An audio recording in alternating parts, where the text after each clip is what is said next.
در یک کتاب خوندم که روز چهارشنبه اولی ماه و آخری ماه با همسر همخوابگی درست نیست. این حقیقت دارد یا نه؟ نه، اینا حقیقت ندارد.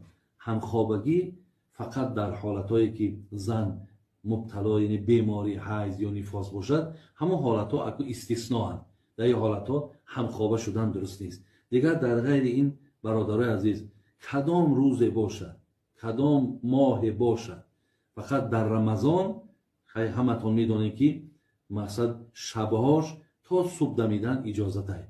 روزش که روزه داریم البته این جایز نیست، ولی در غیر این روز هم خوابگی میکند، بیگایی هم خوابگی میکند، بین عصر شام هم خوابگی میکند. دیگر برای این ساعت جدا نشده است، وقت جدا نشده است.